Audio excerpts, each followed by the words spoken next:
Se lo dije el día de mi cumpleaños, son un grupo espectacular, un grupo hermoso y lo disfruté muchísimo.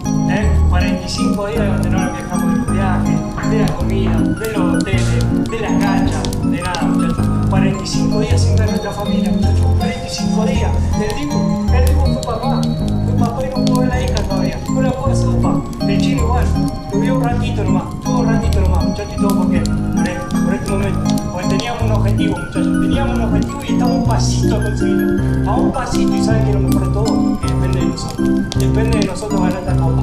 Así que por eso, bueno, vamos a salir, vamos a levantar esa copa y la vamos a llevar para Argentina para disfrutar. Nuestra familia, nuestros amigos, la gente que bancó siempre a Argentina. Lo último, con esto termino. No existe la casualidad, muchachos. ¿Saben qué? Esta copa se tenía que